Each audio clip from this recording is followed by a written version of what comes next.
Ayan. So, ito yung first video ko, tribute ko about sa lola ko. No? Tawag dito. Matagal kasi kung nawala sa poder nung lola ko. For so long, parang siguro mga 4 years, magpa 5 years na since 2021. Um, Unfortunately, may mga nangyari kasi. And alam na rin naman ng lahat.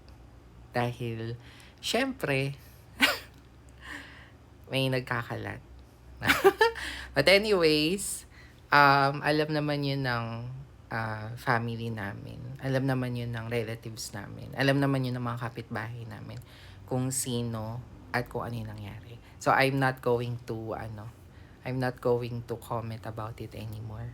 Tsaka, hindi naman na big deal. Um,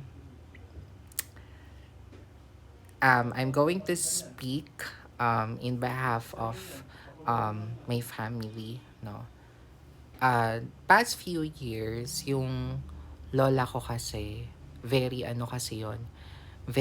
strong, tsaka very, strict, pero mabait, tsaka mapagbigay. Yung lola ko ayaw nun sa drama eh. Ayaw nun sa drama. Kumbaga parang, siya, medyo, tawag dito, medyo mas logical siya mag-isip kumpara sa lolo ko na emotional kasi yung lolo ko. Kumbaga parang kasi siya, tawag dito, um, sige, palagi kasi siyang, kumbaga, expressive. Yan, expressive yung lola ko. Tsaka, maldita yon, mataray. May pagka-plastic. Kasi, kumbaga, chismosa kasi yung lola ko. No? Tawag dito. Pero alam nyo ba guys, na yung lola ko kasi, um, kahit na may bumubulong-bulong na sa sa kaliwat kanan na tenga ng lola ko, alam niyo naman yon. Hindi na ako magko-comment about it, no? Hindi ko nga alam kung bakit hanggang ngayon na wala na yung lola ko is may ganun. Pero base lang naman sa aming mga kamag-anak, no? Sa mga relatives namin na nakakausap namin.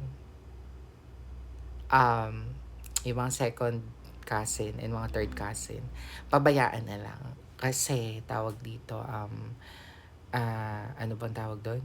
Hindi, hindi na nakaka-good vibes and alam naman na ng lahat kung ano yung issue. But anyways, namatay yung lola ko na wala kaming hinanakit sa isa't isa. Wala kaming kumbaga parang nung nagbantay ako sa ospital, nagtatawanan pa kami. Actually, binubuhat ko pa nga. Natatawa ako kasi pag binubuhat ko siya sa kama, lagi niya akong sinasabihan na para kang ano ba tawag dito? Napaka-babae mo, napaka-Barbie, ganyan. Yung mga nurse nga tawa ng tawa kasi tawag dito. Pag binubuhat ko siya, mas malakas pa, pag binubuhat ko siya, mas malakas pa yung nurse kaysa sa akin. Malay ko ba? Kasi ang bigat kasi talaga ng lola ko. But, anyways, masasabi ko na medyo namumula yung mata ko. Kasi kapag naalala ko yung lola ko, medyo nagtitears ako. Gawa ng, naalala ko kasi lahat ng memories. Mas pinili ng lola ko manahimik. Mas pinili ng lola ko na pumanig sa bawat isa sa amin. Kahit na may gumugulo at may sumisira. And again, alam na naman kamag-anak ko yun. Second and third cousin. Alam yun. Kasi, nangyari din sa kanila. No? Pero ang masasabi ko lang kasi, sana, tawag dito, dumating yung panahon, since syempre, tumatanda tayong lahat, I mean, tumatanda tayong lahat na ang hirap kasi na tumanda na meron tayong nasira na mga pamilya. Baka dumating yung time, tawag dito, baka lang naman, baka dumating yung time na um, pag nagkaroon na tayo ng problema dahil sa katandaan natin, no? Wag na natin sana tanungin sa mga sarili natin kung bakit walang tumutulong sa atin. Kasi syempre, nung mga past few years, marami tayong nasirang pamilya. Which is, naniniwala ako na ang gusto ng lolo't lola ko ay at the end of the day, magkaayos lahat. Yung mga anak at apo nilang dalawa na tawag dito, yung mga anak at apo nilang dalawa na gusto nilang pag-isahin lahat. Puso, damdamin, and then at the same time,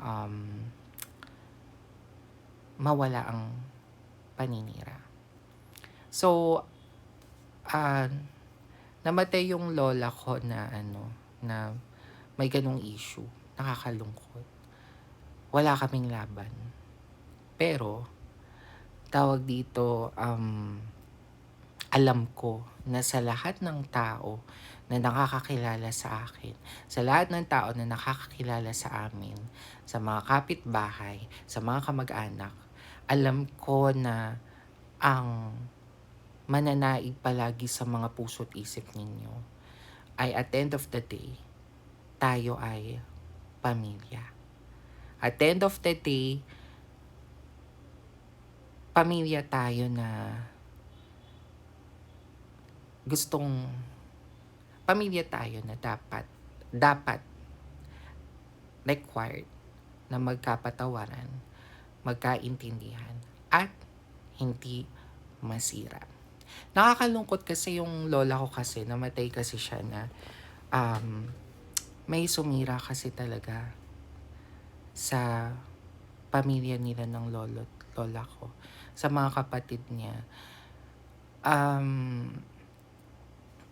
sa aming mga magpipinsan. May kaisa-isang talagang nakasira. Na which is, nagtataka ako is, bakit ganun, no? Kung sino pa yung mga mahilig makasira is wala silang pamilya. And walang tumatanggap na sa kanila. So, yun yung nakakatakot dun. Kaya, nakita ko sa puso't isip at mata ng lola ko na sana hanggang sa pagkawala niya, balang araw, yung mga anak niya, yung mga apo niya, lahat, magkaroon ulit ng unity at maibalik yung pagmamahalan at respeto sa bawat isa. Yun lamang po ang panalangin ko. This is my day 1.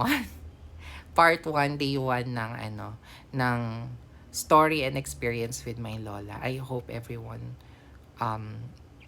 I hope everyone will find this with purpose and with sense. I'll upload my day 2 po. Siguro tomorrow.